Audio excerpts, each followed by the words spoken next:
From the trebuchets overlooking the channel, we must capture the city square and assault the battery of trebuchets.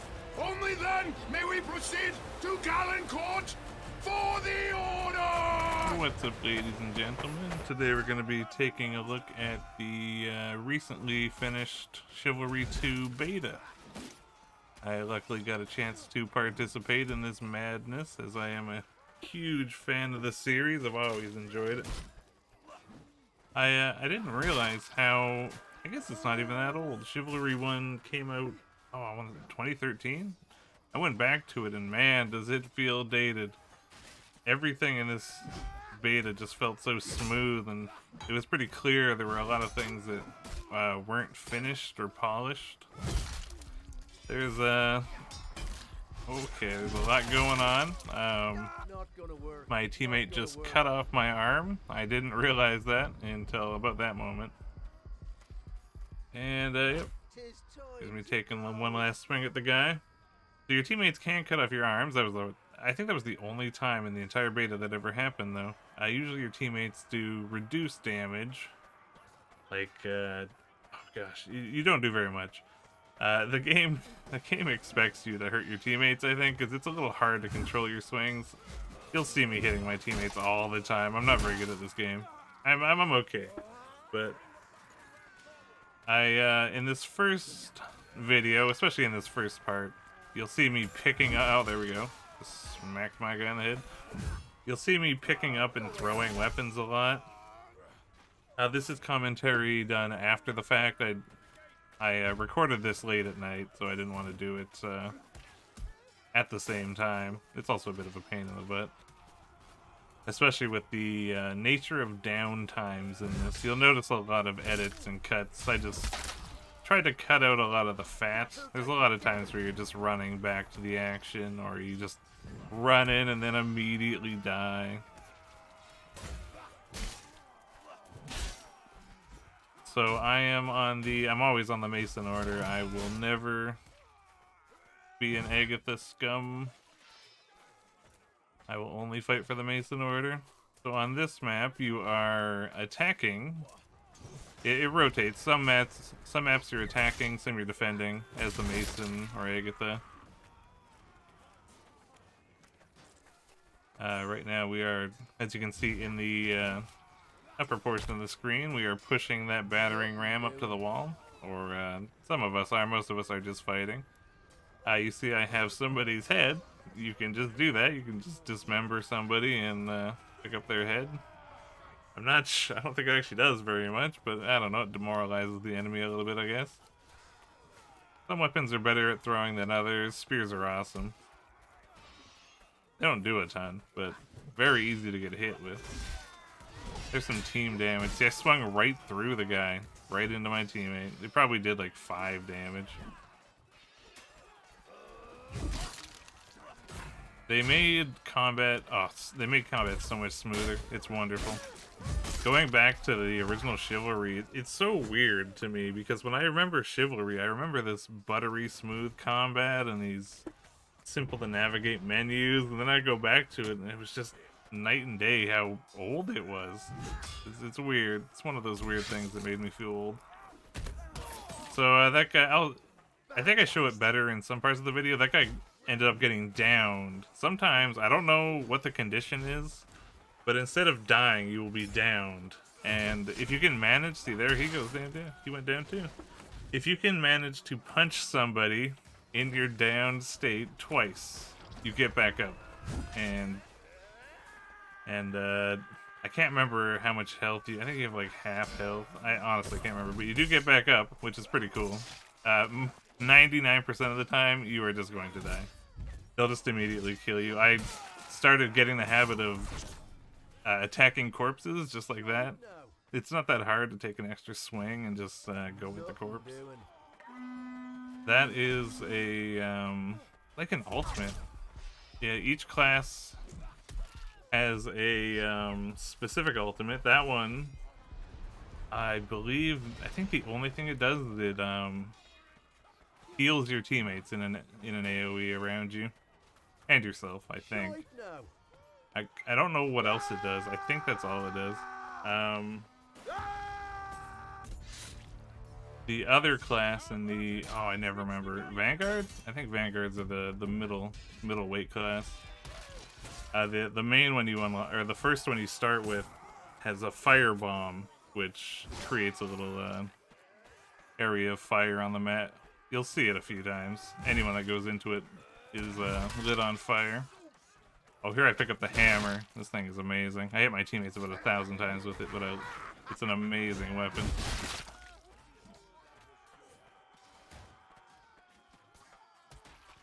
So yeah, another class. I think I got the Ambusher. I mostly play this middle Vanguard. I think it's called Vanguard. Don't quote me on that. The Ambusher is a relatively useless, but kind of useful. I don't know. It's mostly useless. Ultimate, where it refills his ammunition, which is his throwing knives. I actually don't know what archers get. I'm not very good at archery, so I usually die before I get my ultimate. Or I just never think to use it. That's funny. I can't. Oh, see, I can block my teammate. Things get a little hectic here. I start going for the archer.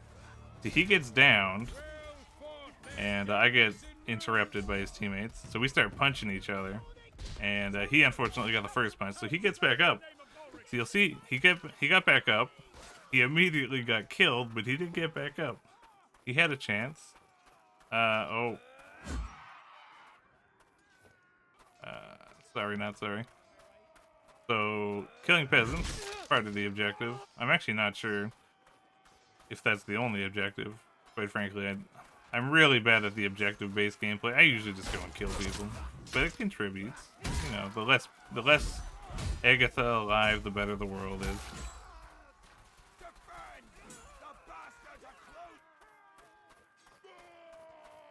Actually, I don't think it contributes at all. I think you just have to capture the center by standing in it. But hey, who doesn't enjoy killing peasants? There's a couple failed weapon throws incoming, and we're gonna get to see the firebomb, I'm pretty sure. Oh. Yep, there's a firebomb. And of course I jump right into it.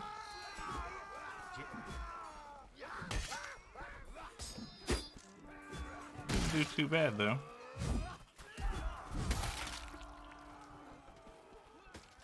So there are 3 main attacks in this game. You've got your just regular horizontal swing, and then you've got you can do a vertical swing and a stab attack with every weapon, and you can also hold each one of those attacks for more damage. You can turn, as the tutorial will teach you. One of the advanced techniques is that you can actually turn while you're swinging, because your animation... oh god, how do they describe it? They say that, I think it's that your mouse is like your hips. So you're turning your hips as you're swinging to get a broader swing, is basically the idea of it. You can also do that with vertical swings and get some interesting arcs going. It's, that's something that has always existed in Chivalry, but I think it just did it better in this one. I don't know, it felt more intuitive. Combat in general feels more intuitive, just the blocking and the interrupts. Everything is mapped better by default. I had a heck of a time remembering when I went back to Chivalry 1. We finally took the town square. So every time you get an objective, you add time on to whatever you had before. So typically you will lose these objectives, or you will win them, depending on what side you're on. If you're the defender, you'll typically lose them. The goal is to lose them slowly, because that will just chip away at their time, and eventually the advantage does shift to the defenders. So at the very end of this, the defenders have a huge advantage, and depending on our built-up time, we'll either have more or less time to capture the final objective, which can mean a lot. You can heal. I think everyone has at least one heal. And you heal quite a bit, but it interrupts if you take damage. The class I am now, I don't remember the name of it. You start with you start with two main weapons, or two primary weapons, and you can hold two primary weapons, obviously, which is incredibly fun when you start throwing them like I do, because they actually do quite a bit of damage, and there are just weapons everywhere. There are tons of weapons. It also lets you experience weapons before you unlock them. I end up picking up all sorts of weapons that I had no access to, like the hammer. I love that thing. I don't know. I think the knights get it. The heavily armored classes.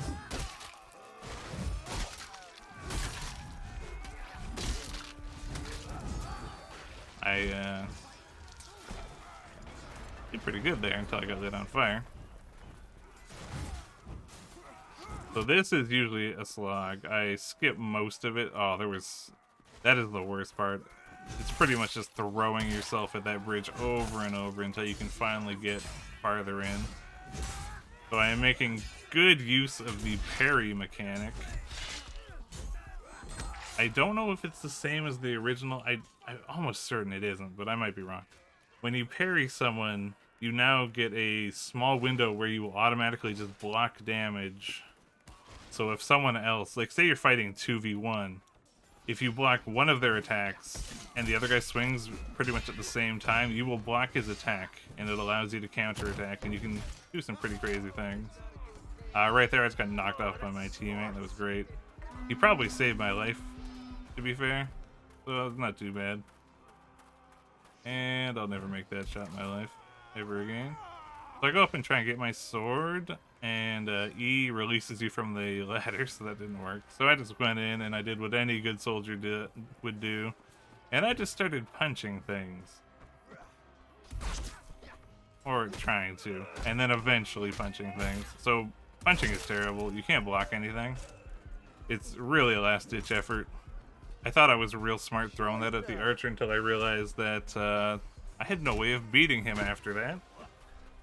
So I ran in and tried to punch him. Of course, he shot me in the face. Punching can actually be very effective. You'll see it sometimes. Some people will intentionally just punch the opponents. Usually it's only useful alongside a teammate because you interrupt attacks when you punch people most of the time.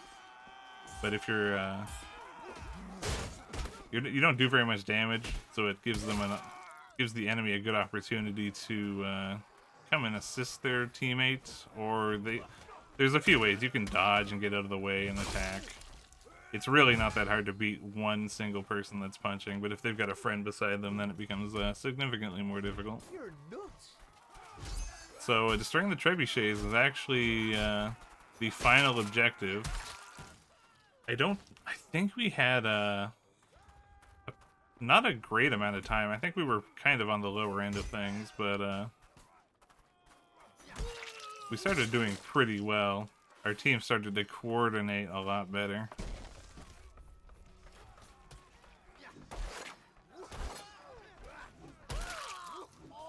I didn't show it too well, but I did turn there, and I got him with like the tip of my sword on one of my turns. I kept switching to this knife. It's actually pretty cool. It does almost no damage, but it attacks really fast. You can stun lock people that are they get a little dazed sometimes when they start getting hit a lot. You start freaking out even though you're not actually taking that much damage. Or if you hit them, you're interrupting them, and your teammate can come up and smack them, and that'll kill them. Not sure how I missed him, so I make the mistake of throwing both my weapons a lot. I forget sometimes how many weapons I have on hand, and sometimes it's just really fun to throw weapons. See, that guy kept trying to swing, but well, I had a lot of teammates, but my knife did not let him attack, even if I didn't have my teammates. So if you stand near that explosion, you die. I learned that the hard way the first time that ever happened. Should be obvious, but you know, I had to stand there for science the first time. I do think that this game needs some music, man. Sometimes it gets gets a little monotonous, just the screaming. You know, I want a nice little background track while I'm running in to murder people.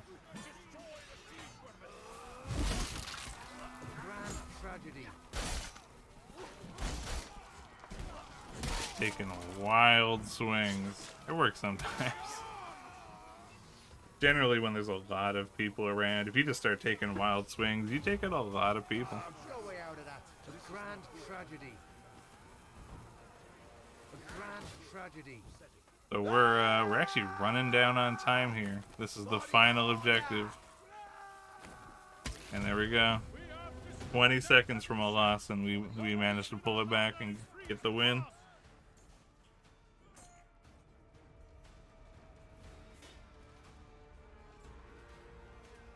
So here's the stats. See, it shows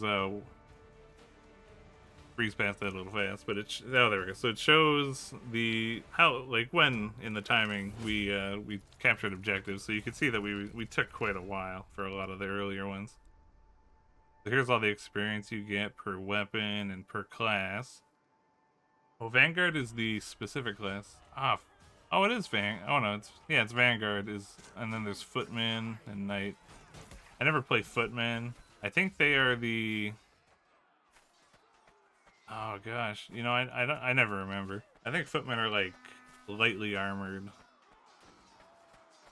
whereas Vanguard are like medium armored, and Knights are fully armored.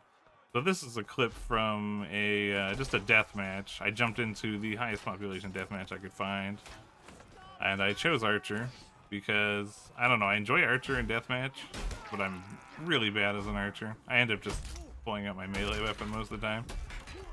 What I should do is run away and start shooting things, but you know, I pull out the axe and start fighting the guys with the giant weapons.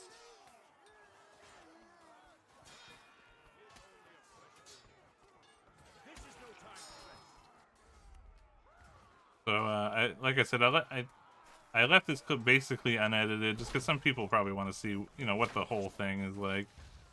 Sometimes you don't get the full picture with the downtimes when I do a lot of editing. So there's me missing basically every shot and then just giving up and going to my axe. There's pretty much no way I should win this fight, but you know, I cut his arm off, so it worked out pretty well.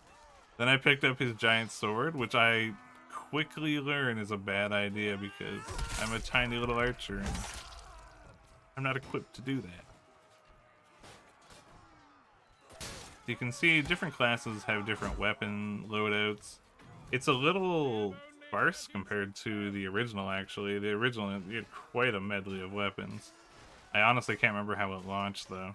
I don't know if that was standard from launch. I have a feeling the beta scaled back a lot of the content just to keep things simple.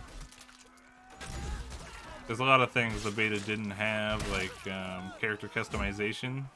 You unlock a currency that has absolutely no purpose in the beta. I'm assuming it's for cosmetics.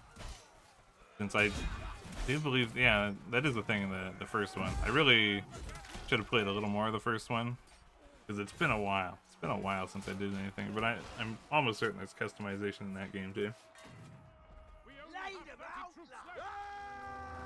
So, a bit of a short match. I joined in late, and it was pretty much the only populated server I could find. I played this at like 2 a.m. or something, so there's quite a few people. So we're jumping into another. This time on the Mason Order defending. So these are just a couple clips. I think this is just me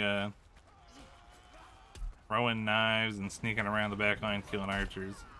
Ambusher's pretty fun. They move really fast compared to other classes, so you can just get around and just throw knives at people, resupplying these little boxes. It's great for killing archers. I just kept running back here and killing the archers, and it really helped a lot.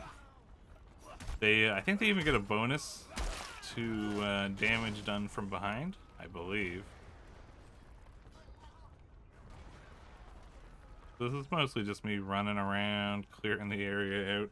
I probably wasn't as useful as I could be, and I probably could have edited this down a little bit, but I thought I'd show off the environments too.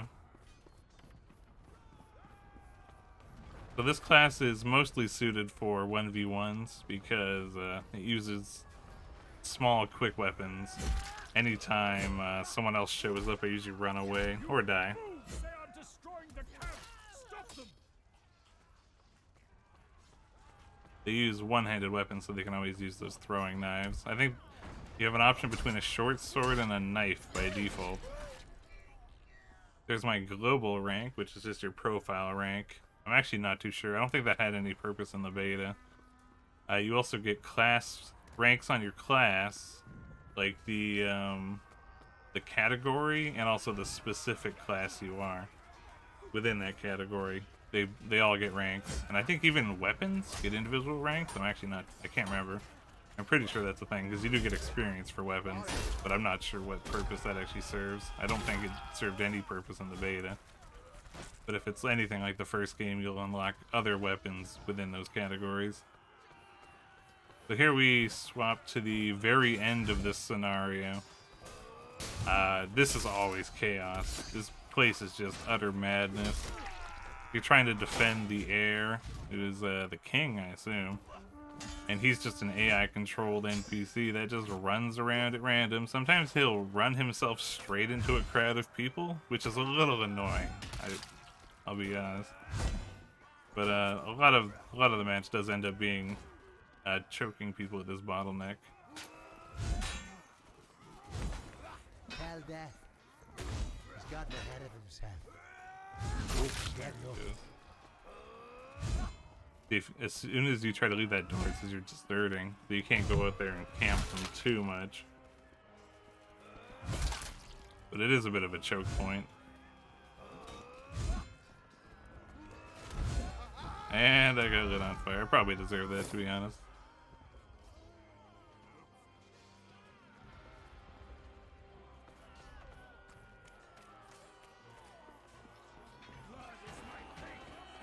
So we're pretty close to our objective, a minute 30, and then we win. I'm not too sure where the heir is. I wasn't actively defending him. I usually just go to these doors and start swinging my axe at people. It's this one's a lower population server. Like I said, I was playing pretty late, so these matches get a lot bigger and a lot more hectic in some instances, especially during prime time. Yoinks!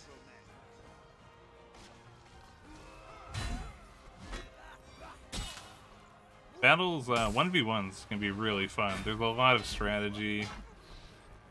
You can still do the, oh, what is it called?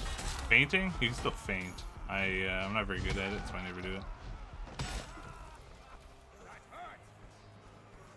There's also kicking if people defend too much, but you can't, you don't stop attacks when you kick.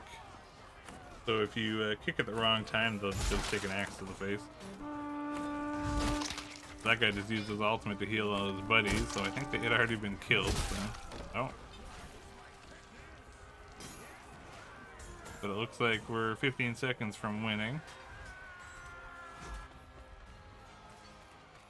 This one's, it's usually pretty clear. It doesn't change anywhere. Like, there's no sudden change. Usually, either the Mason Order holds, or they get overwhelmed and immediately lose, as, like, 10 Agatha dudes just beat on the air. So, yeah, that's pretty much it for me. I had a lot of fun with the beta, and, I'm glad I got to play it. I'm really excited for the launch. I don't remember when the launch is. I'll put it in the video. But yeah, thanks for joining me in this video. If you have any questions, leave them in the comments down below, and I'll see you guys in the next one.